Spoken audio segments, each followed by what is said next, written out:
I guess this was bound to happen sooner or later. Over the past few months, I think I hit a roadblock. Something changed in my photography. I stopped chasing bangers and getting more and more into documentary photography, but at the same time, I've been feeling a little bit down. I've been working with clients, which is challenging in a good way, but it kind of feels like it's sucking the pleasure of photography out of it. You know, having a job that is your hobby and a hobby that is your job is not always the best. Let's just put it this way. Over the past 6 to 7 months or something like this, I've been thinking a lot about getting the X100V, which is a camera that is not for everybody. Let's put it this way. But I've fallen in love with the idea of that camera. And for months, I was like, yeah, you know, maybe it's just a phase.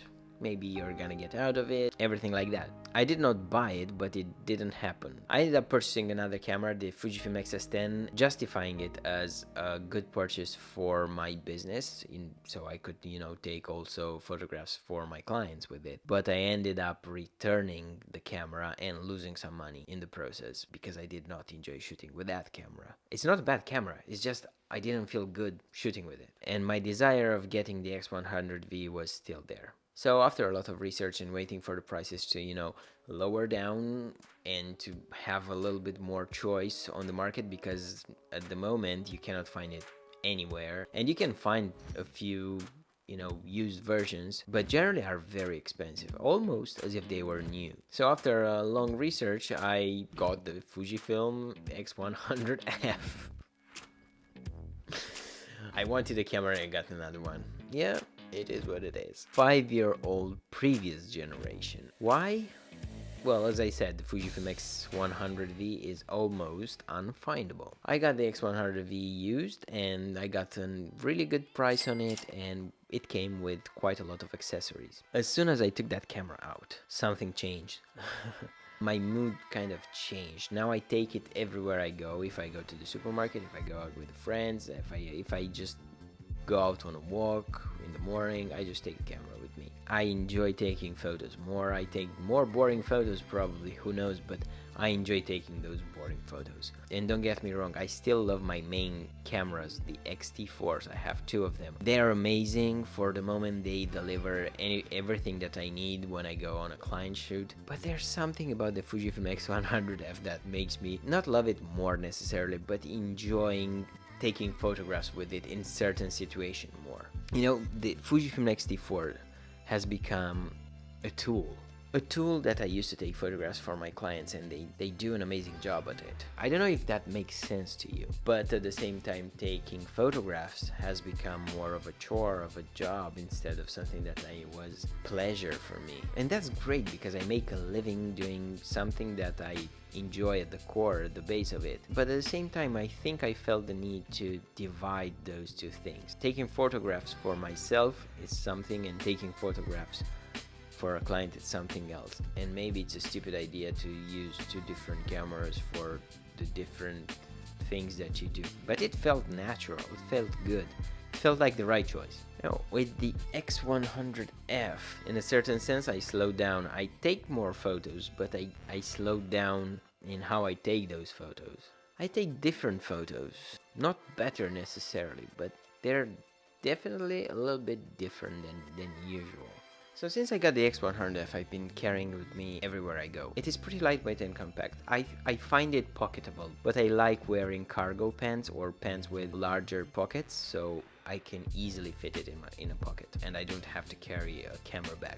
I feel like the Ricoh GR series, it's a lot more pocketable, but I have my opinions on that line of cameras. The ergonomics on this camera are quite bad. They could have done better. Generally, Fujifilm doesn't really have the best ergonomics in the world. The XH line is an exception, but generally the XT and the X100 are a little bit, you know, they don't have the best grip in the world. But I don't think we can complain about that because they're trying to emulate cameras from, you know, the 80s and 90s and stuff like that. So that's the whole point of the camera, I guess. Of course, there are accessories that improve the ergonomics on the camera, but those accessories make the camera bulkier and bigger, and you know, it's not pocketable anymore afterwards, or at least I think so.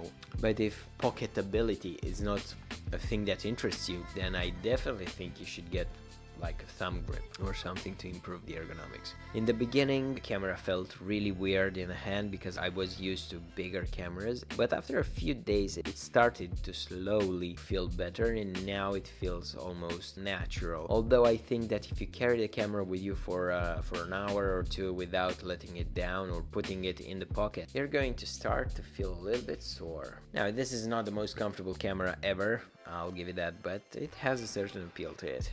Well, if you're a fan of Fujifilm cameras, then this has a lot of Fuji juice to offer. It has a really cool retro aesthetic and look to it, and yes, I'm one of those people that like their camera to look cool. Am I shallow? Probably. Who gives a fuck? The build quality, let's just say, it's not built like a tank. It definitely feels that if you're gonna drop it, it's gonna crack. Maybe, possibly, I don't know. Autofocus. I think the autofocus is decent enough if you're trying to shoot street photography or more of documentary still life and stuff like that. But it's definitely not very good. It's slow and it's not perfectly accurate. After some real world tests, I have found out that in single point and not in continuous, you're gonna get the best results. It's going to focus a little bit faster and it's not gonna ghost, and you're gonna get pretty decent results. I haven't really had too many problems, but I've been shooting really slow scenes, OVF, EVF, and LCD. The EVF on this camera is crappy, the color accuracy is bad, the resolution is pretty bad. Definitely would say that I would not use it. I haven't really used it. I don't like it at all. It's not the worst, but I don't know, if you're used to using like an X-T4 or X-T3, you're gonna feel the difference. The LCD is better, but in terms of quality, when you're looking at an image taken, it's not gonna look the best. I mean, you will see the image, but you will see that it's lacking in resolution, and especially if you come from a newer camera.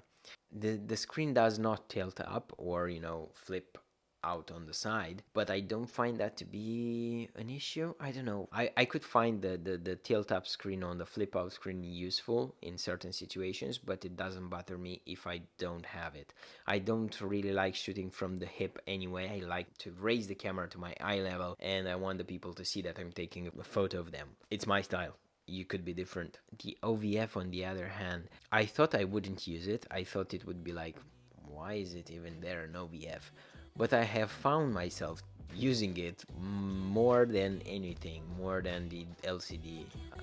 I don't know how, I don't know why. It just feels good to use the OVF. It feels good to see colors, the reality when you take a shot as it is. Does it make sense to you? I don't know. To be entirely honest, I think I would still use the OVF instead of the EVF, even if I had a good EVF. Maybe like with the X Pro series. Alright, obviously this is a different setup, different place, different time. But let's keep going.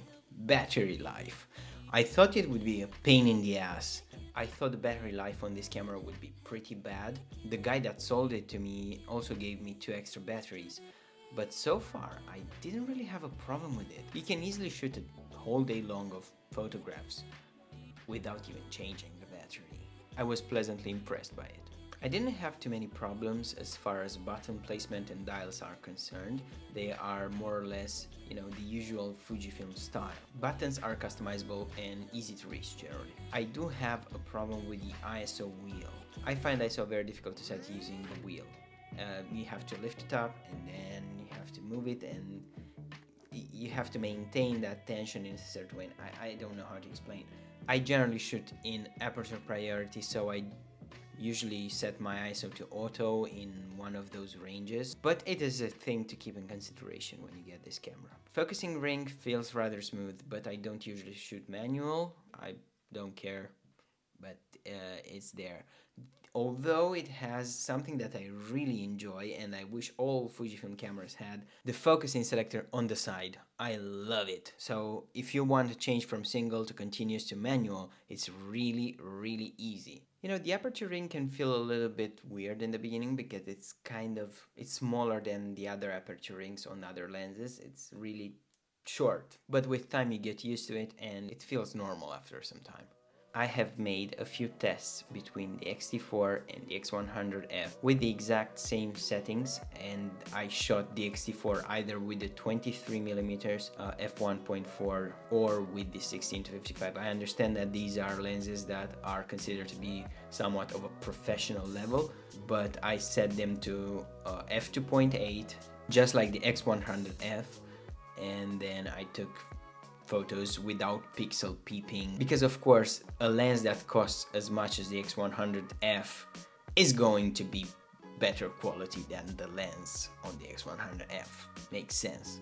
But generally, in terms of quality, if I showed that to people, they wouldn't really notice such a big difference in quality. They wouldn't say something like, well, this was taken with a more expensive setup than this other one. When you shoot the X100F at f2, it becomes really soft. This is a feature or issue, depends how you want to see it, that I knew before I got the camera, and I was okay with it. To be honest, lately I've been lowering more and more the clarity on my photographs and the sharpness. I understand that this is something that many people would do in post, and they would prefer having a really crisp image in camera, but I don't find it to be that big of an issue, especially for me personally speaking. And this is a thing that I would not do on a professional shoot for my clients, unless they really want that kind of a moody photograph. But even so, I would still prefer shooting with an X-T4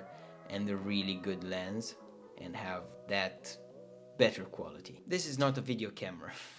It does shoot video. If you need a second angle camera, then sure, go ahead, use it. It's not a problem. It's gonna look decent and most of the people wouldn't even notice. But I wouldn't recommend this as a first video camera. So if you want to shoot YouTube videos or stuff like that, it's not the camera for it. The last thing that I want to talk about is the user experience, which I think is the most important when it comes to this kind of a camera. You see, I didn't buy this camera to go on a client shoot and to get the best pictures that I can get. I got this camera because I wanted something for me, for myself.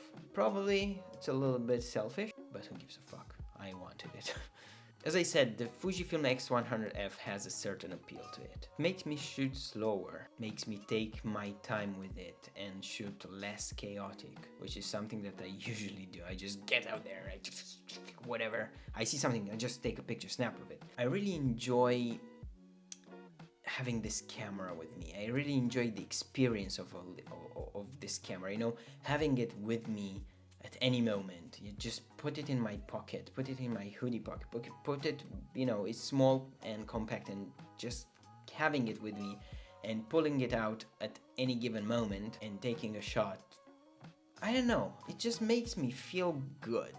Just makes the photography process, the taking the photograph from the beginning to the very editing stage, somehow it makes it more enjoyable. It is the camera that makes me want to take it with me everywhere I go. You can take your other cameras with you also, yeah, that's true, but sometimes it's just too much of a hassle, you know? Takes too much space. You don't want to take a backpack with you or a bag with you. You just want to take the camera with you and put it in your pocket, and that's that.